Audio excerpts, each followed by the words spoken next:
I caught him in her dairy eating fresh butter from a tablespoon.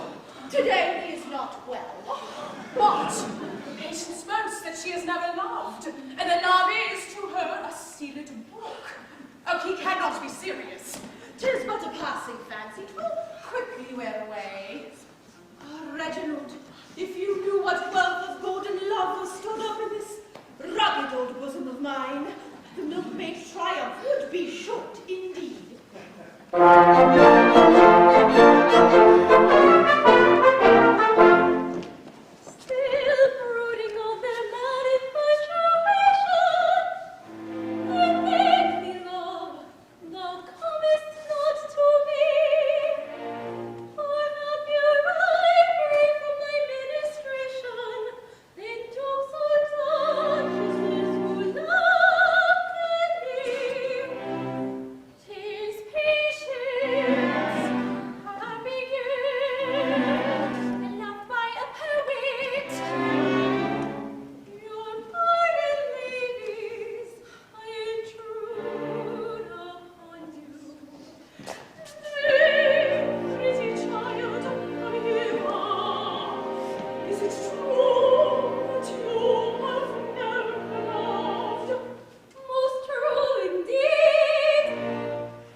transcendentality of delirium, an acute accentuation of supremest ecstasy, which the earthly might mistake for indigestion. But it It is not indigestion.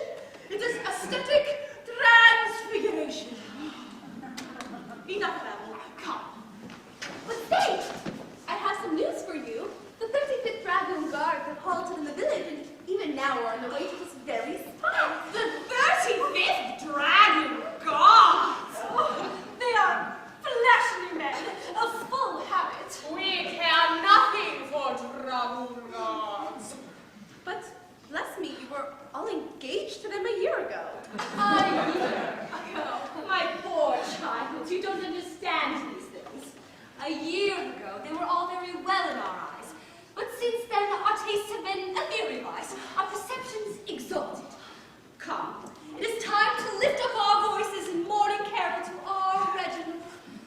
Let us to his door!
Arbor and the scene of our former triumphs.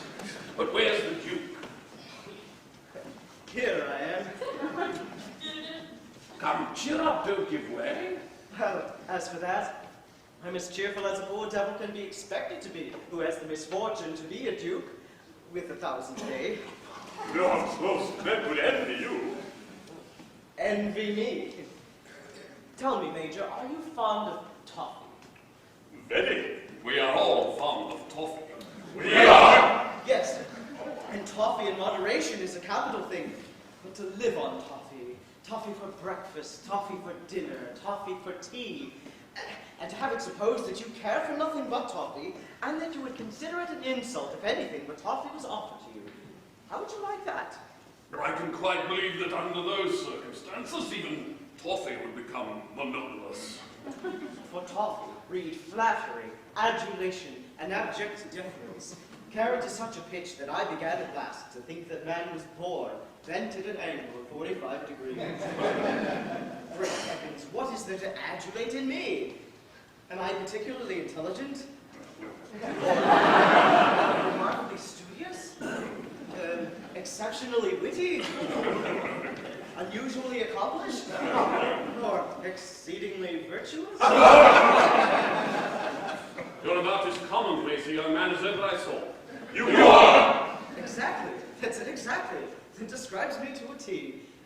Well, I couldn't stand it any longer, so I joined this second-class cavalry regiment. In the army, thought I should be occasionally snubbed, perhaps even bullied. Who knows? The thought was rapture. And here I am. Yes, and here are the ladies. Yes, but who is that gentleman with the long hair? I don't know. He seems popular. It does seem popular.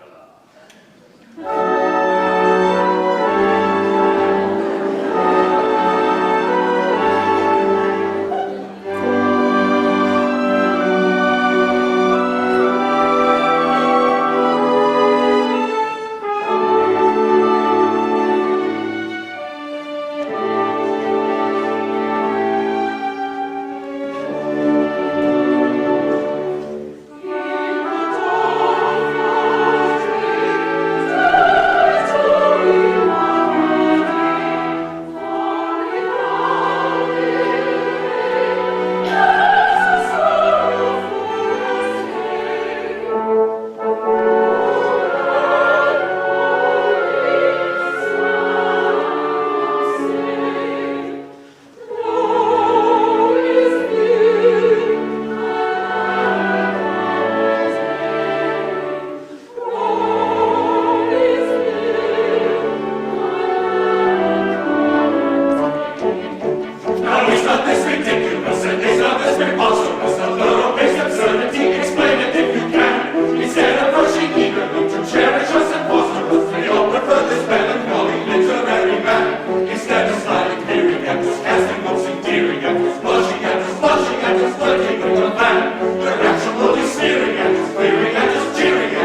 all they say, 20 lovesick maidens they.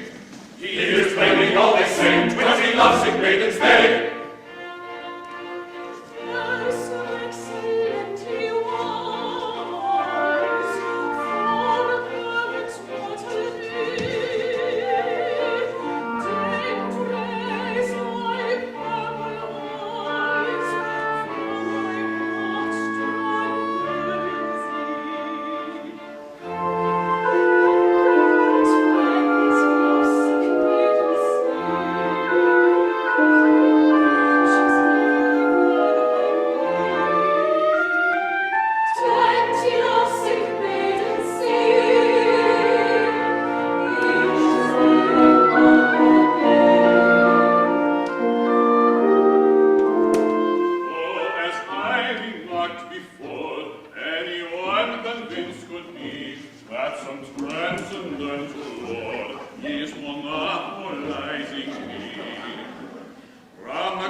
Patience! Dear Patience. Will it please you read it to us, sir? This we supplicate.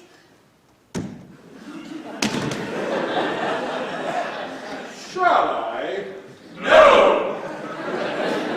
I shall read it if you bid me. You can if you like. It is a wild, weird, fleshly thing, yet very yearning, very tender, very precious. It is called, Oh, Hollow!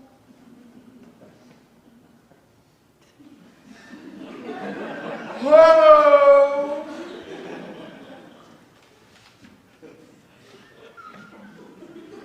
Hollow! Is it a hunting song? No! It is not a hunting song. It is the wail of the poet's heart upon discovering that everything is commonplace. To understand it, cling passionately to one another, and to think of faint lilies.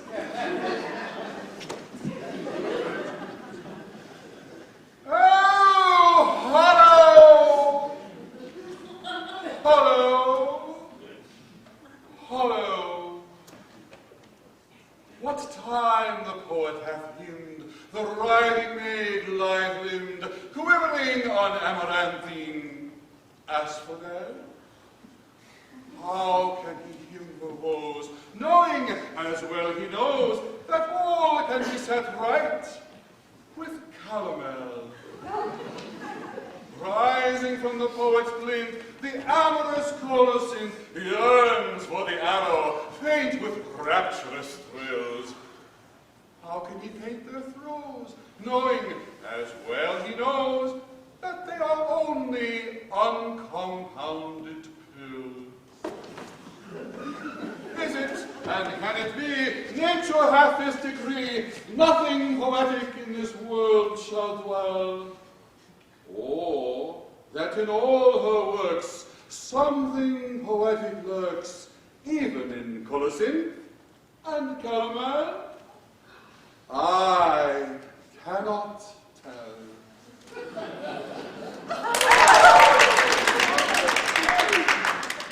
How purely fragrant! How earnestly precious! Well, it seems to me to be nonsense. Nonsense! Yes, perhaps. But oh, what precious nonsense! This is all very well, but you seem to forget that you are engaged to us. No, it can never be. You are not Empyrean. You are not Delacruscan. You are not even early English. Don't be early English ere it is too late. Red and yellow, primary colors. Oh, South Kensington. We didn't decide our uniforms, but we don't see how they could be improved. No, you wouldn't. There is a cobwebby grey velvet, like a tender bloom of cold gravy, made 14th century Florentine, with Venetian leather and Spanish altar lace, and something Japanese. It matters not what, were it early English. Come, maidens. 20 lovesick maidens we, lovesick all against our will. 20 years hence we shall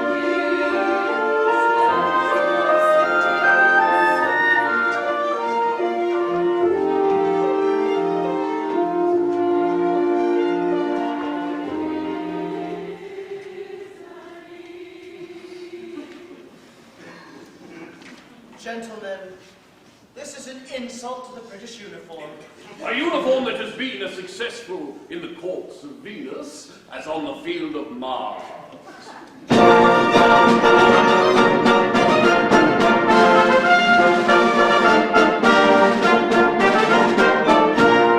When I first put this uniform on, I said as I looked in the glass, it's 1 to a me and a 10 is a me, and my figure and form is a pass.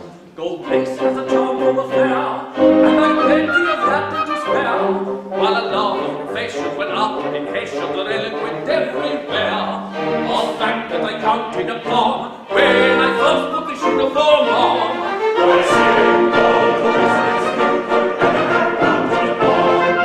Sing it to me when I first put this uniform on. I said when I first put it on, it is plain to the various tongues that every beauty may feel it and beauty yield to its glamour at once.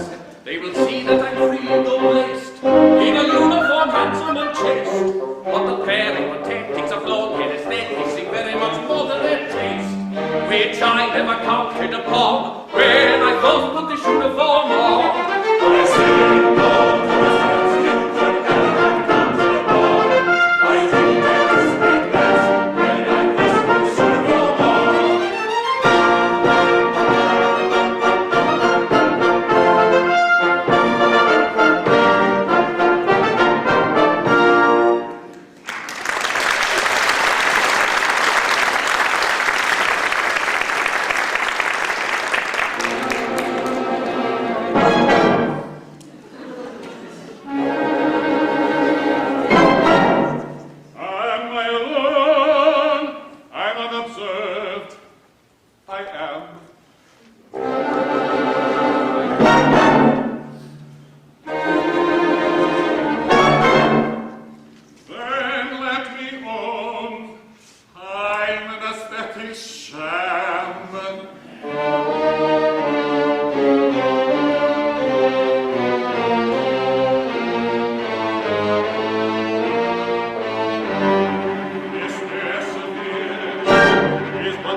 for all one sees that's Japanese.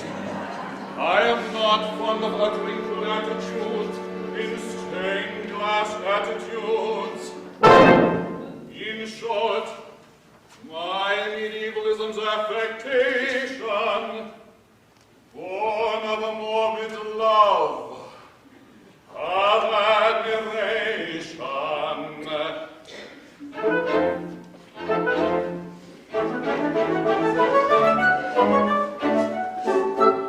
If you're anxious for to shine in the highest line as a man of culture there, you must get above the germs and the transcendental words and plant them everywhere.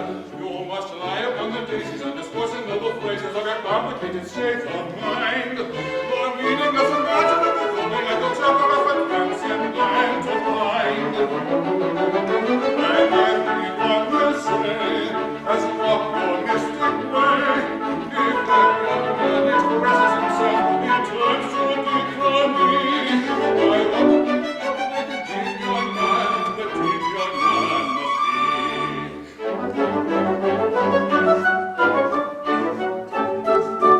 be. Be eloquent in praise of the very dull days that have long since passed away, and convince him, if you can, that the reign of good Queen Anne was Sculpture's longest day. Of course you will poo-poo whatever's fresh and new and declare it rule and mean. For art stops short with the cultivated growth of the Empress Josephine.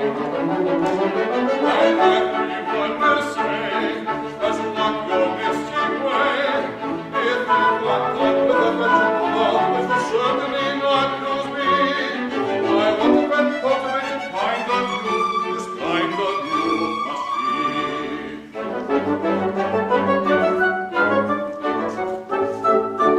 When a sentimental passion of a vegetable fashion must excite your languid spleen, an attachment on a plate to a vegetable young potato or an axe to a French bean. Oh, the Philistines will jostle you, a Frankus and a parcel in the high aesthetic band. If you want to take a beauty with a pop of a lily in your medieval hand. And everyone will say, as you walk your mystic way, if he is content with a vegetable love, which would certainly not suit me, I want to cultivate this pure young man must be.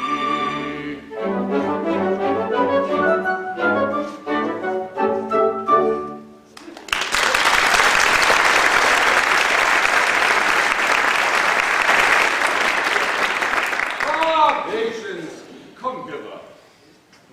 I am pleased with thee. The bitter-hearted one, who finds all else hollow, is pleased with thee.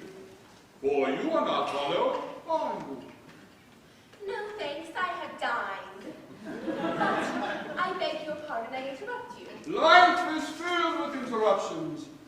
The tortured soul, yearning for solitude, writhes under them.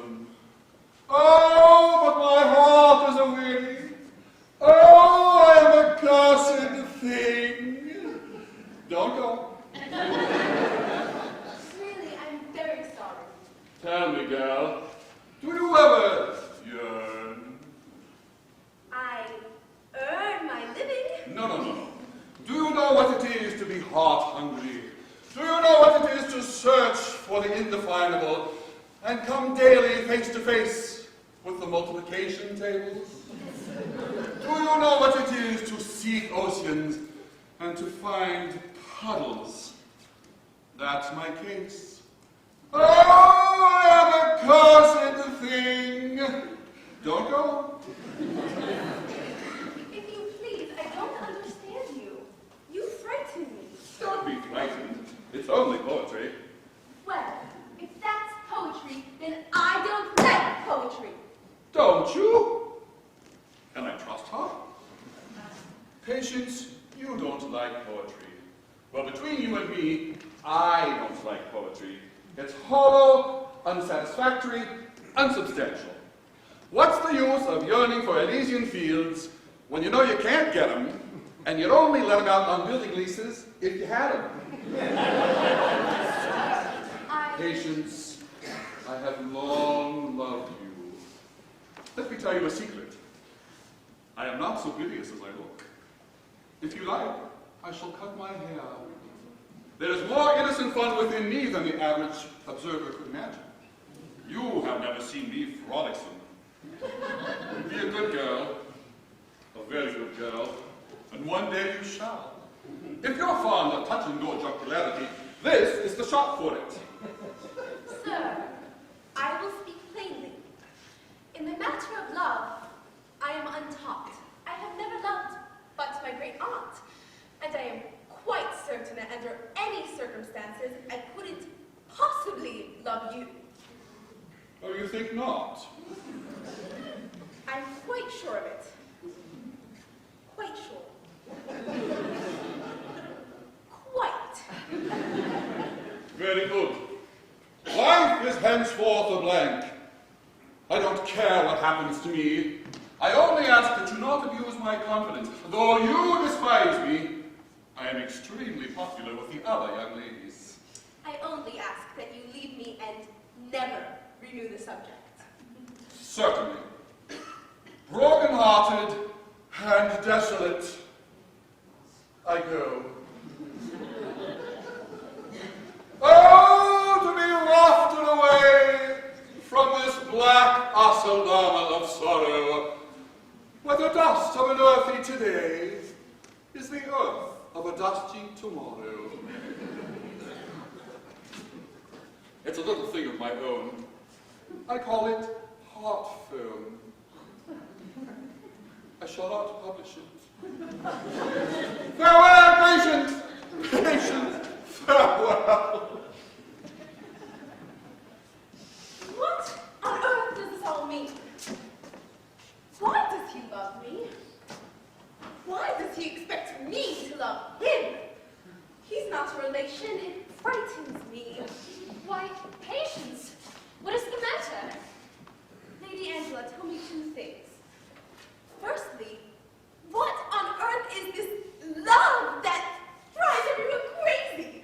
And secondly, how is it to be distinguished from insanity? Poor blind child. Oh, forgive her arrows! Why, love is of all passions the most essential. It is the embodiment of purity, the abstraction of refinement. It is the one unselfish emotion in this whirlpool of grasping greed.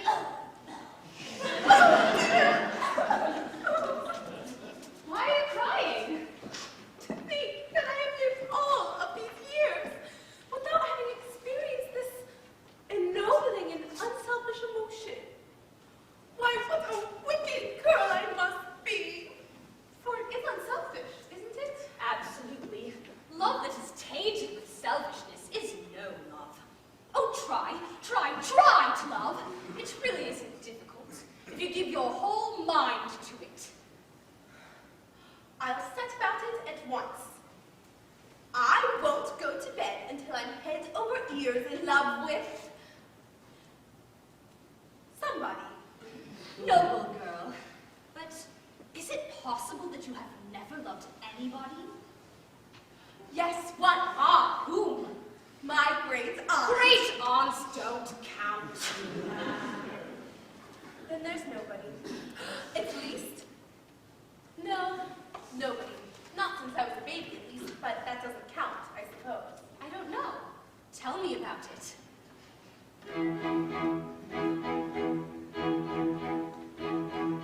Long years ago, 14 maybe, when but a tiny babe was born, another baby played with me, my elder by a year.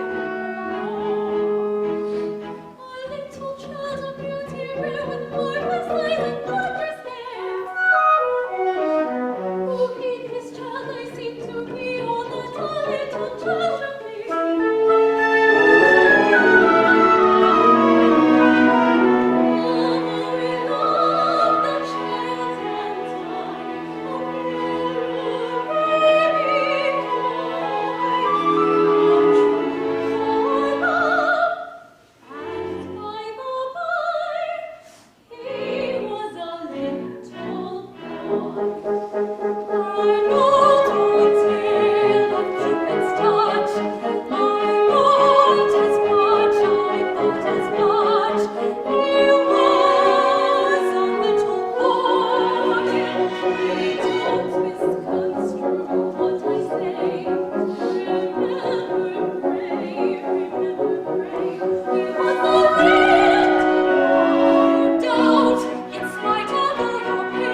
No wonder they all look so unhappy.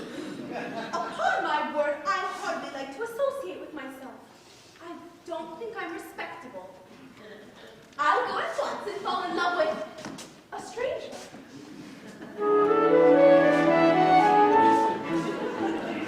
Prithee, pretty maiden, prithee tell me true. Hey, what I'm doleful, willow, baby. Have you e'er a lover dangling after you? Hey, willow, baby, oh, I would fain discover if you have a lover. Hey, willow, baby, oh. Gentle sir, my heart is frolicsome and free. Hey, please don't weary. Nobody I care for comes upon me.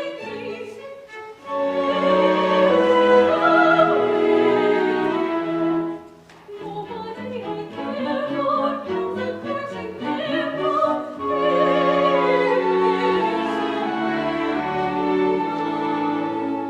Pretty, pretty maiden, will you marry me? Say what I'm hopeful, willow, baby. I may say at once I'm a man of property. Hey, willow, baby, oh, money I despise it, many people prize it. Hey, willow, baby, oh. Gentle simple daughter, Mary I design. Hey, my as yet I do not know you, and so I must decline.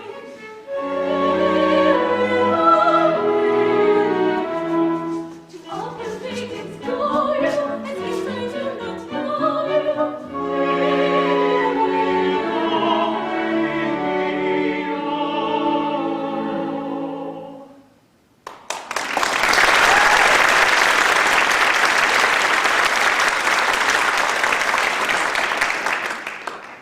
Patience, can it be that you don't recognize me?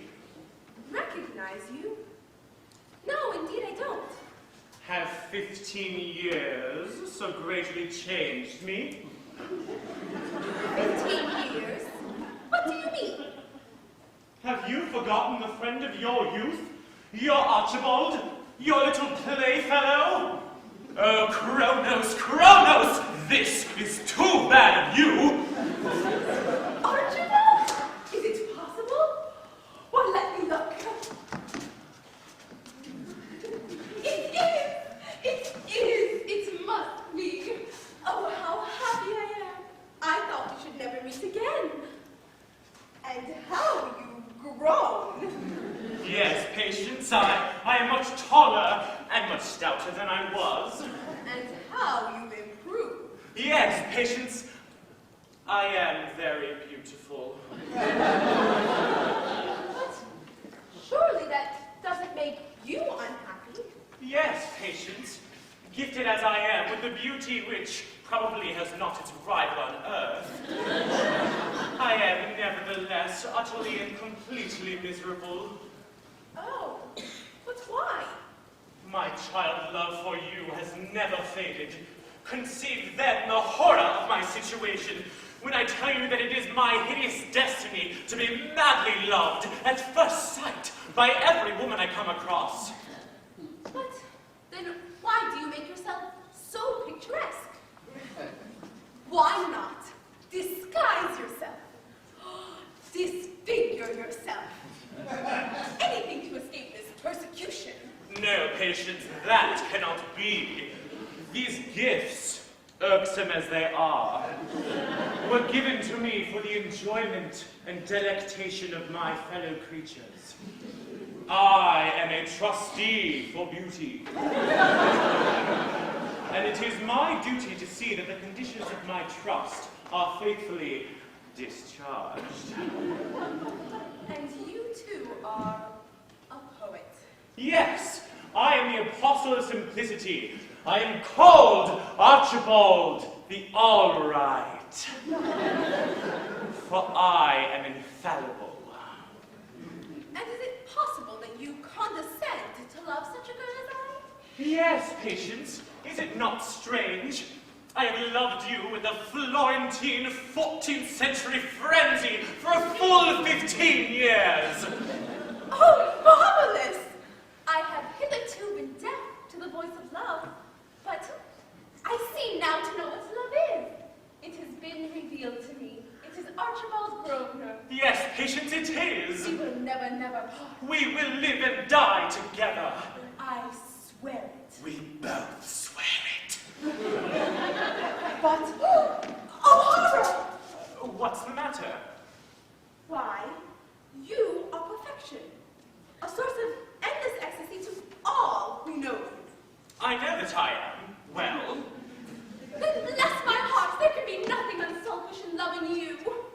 merciful powers, I never thought of that. To monopolize all those features on which women love to linger.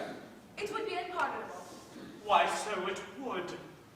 Oh, fatal perfection, again you interpose between me and my happiness.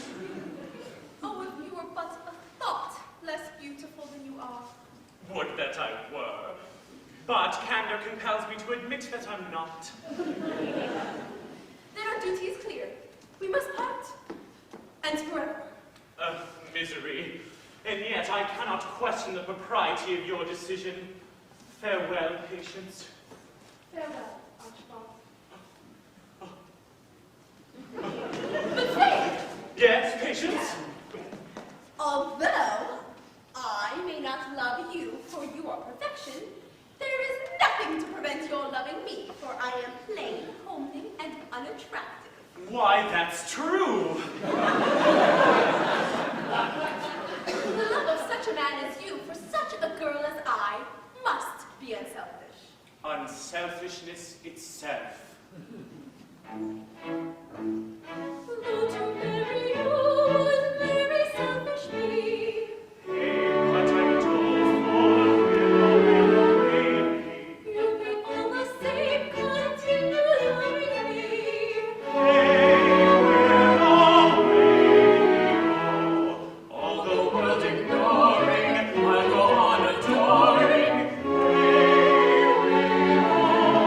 Hey, we'll always go.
They cannot compare you to hang or behead you. May they all wear you, unfortunate one. And tell us we pray you, why must they obey you? Oh, let us say you the days that you've done. But look at my patience and barbarity, by the advice of my solicitor, in aid of undeserving charity, I've put myself up to be rattled for.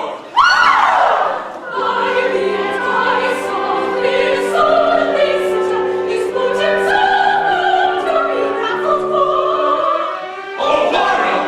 Urged by his solicitor, he's put himself up to be rattled for.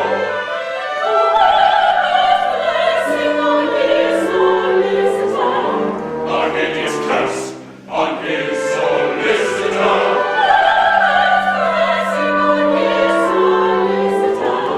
On his curse, on his solicitor. On curse, on his solicitor. Stay, we implore you, before our coats of lighting. You see before you the men to whom you're plighting. Stay, to us your plighting, to me uniting. Stay, we implore you.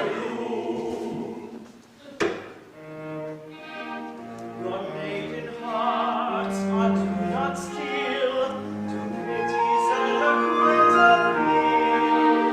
Such conduct British soldiers feel. Sigh, sigh, all sigh. Still, we rarely see a British soldier at the king. Yet one and all we kneel. Kneel, all kneel.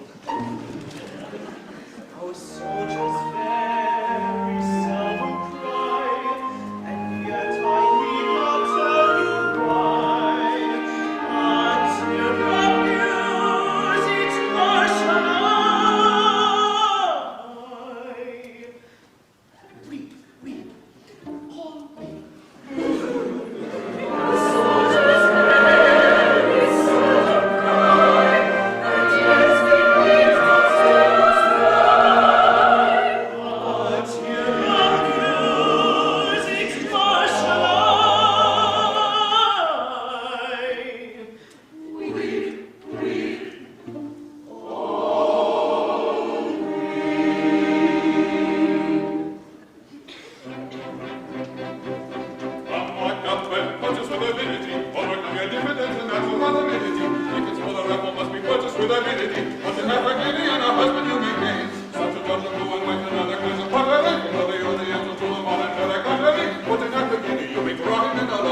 Such an opportunity may not occur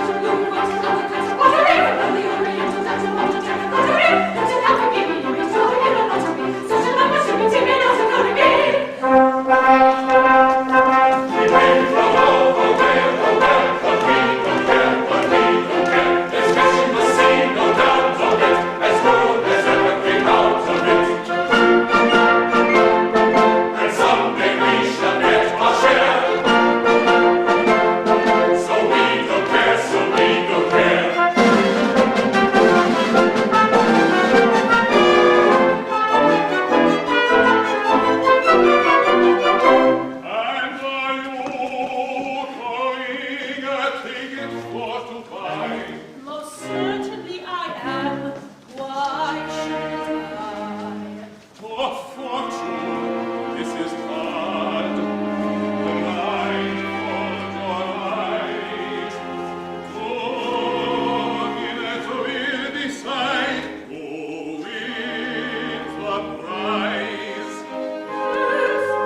Yes.